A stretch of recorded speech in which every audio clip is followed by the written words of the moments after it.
hosting the VMAs, no big deal. Girl,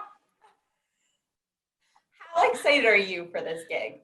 I'm so excited. First of all, because I love getting my hands into everything that I can. It's like if it's heavy duty, then count your girl Keke in. So I'm very excited for multiple reasons. One being the fact that 2020 has been insane, and we got to try to save it somehow. Oh yes. Oh yes. We need some Keke. Do you remember watching the VMAs as a kid and just kind of like it being in awe and dreaming of being there one day?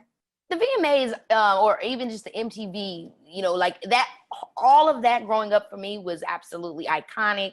Working with the network, it's like been a dream in general. So to get the opportunity to do the VMAs is just like, it's very full circle for me.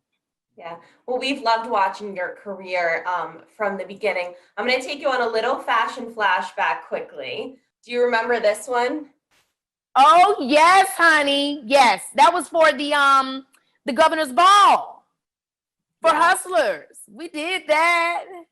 Love that one too. That was VMAs last year. That was on my birthday, my golden birthday, and I wore a golden dress. Oh gosh, that was such a day. And it's so crazy because now this year my birthday's rolling around and the VMAs is just I'll be doing the VMAs just a couple of days after that. That's insane. So thinking of the fashion from last year, how are we going to see your fashion this year as the host? Oh, this year as the host, I think it's just more is more is more. So you're just going to see looks on top of looks on top of looks. That's how I feel about it. I feel like every moment that you see me, it should be like, you should be wondering, how did I have the time to change? You should be thinking to yourself, is Keke Carmen Santiago? Because how is she everywhere like this? That's what you're going to be thinking. And so I'm going to be working overtime to make sure that I give you guys these looks. We're all home. We're all like bored in quarantine. We need to see like some Keke giving us the looks. Okay. Yes. Okay. The last look I want to show you is a big throwback. Oh, I don't even know who that is or what that is. I know it had to do something with Aquila and the Bee. It's from Aquila and the Bee. You were such a little adorable kid. Oh my gosh, thank you. Tell me how your career, it's been so fun watching you from the beginning and to blow up into this like incredible woman with this big voice that you use. Oh wow, thank you.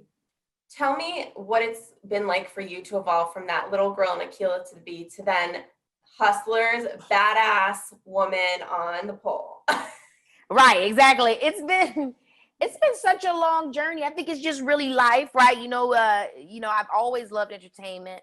That's been the one singular thing that's never changed. I've always had that passion. It's grown, it's evolved from me thinking it was just one thing to realizing it's so much more that I want to say or that I have to offer within my art and how I express myself.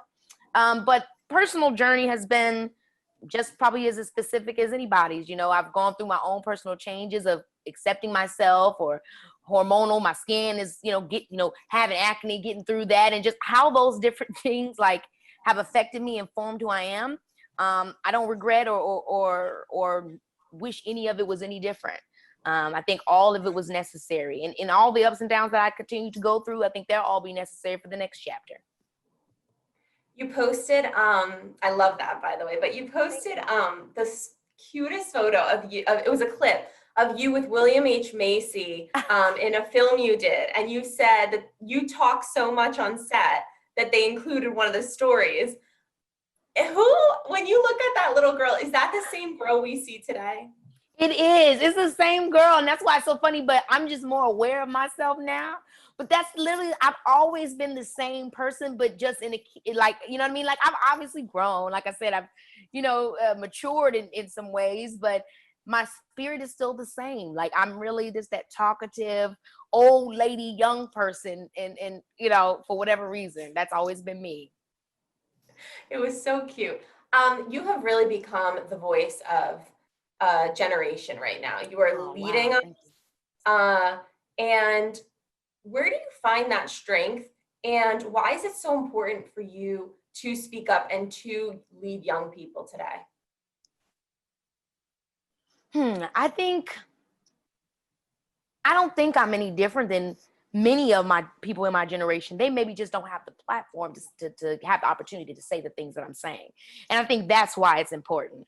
And look, every entertainer doesn't feel this way, and they don't need to feel this way. I think I just happen to feel this way when it comes to my platform and wanting to make sure that my generation's perspective is heard, whether it's ones that I agree with or don't agree with. I want us to just be able to have the platform to start the conversation.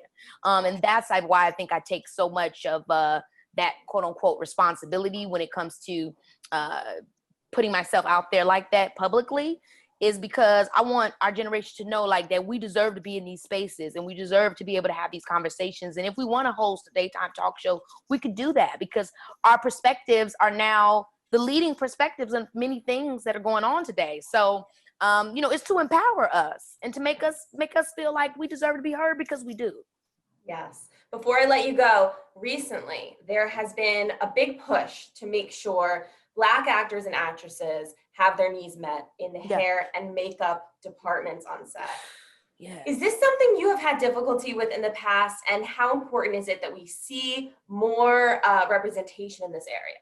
Oh yes, so much. I've experienced this so much throughout my career. It's just a lack of education and the lack of inclusion when it comes to the union, and it becomes so difficult for many of these hair and makeup people that do specialize in Black skin or multicultural skin, hair. They have more of a variety. They don't get the opportunity to get into the game, and so I think there has to be change. I learned very young how to do my own hair and makeup very well, simply because I was embarrassed when I would have to go on set and people couldn't match my skin tone or figure it out when it came to my acne and my dark spots. And it was a very touchy and sensitive thing for me as a kid, but I had to learn the skill myself in order to overcome it.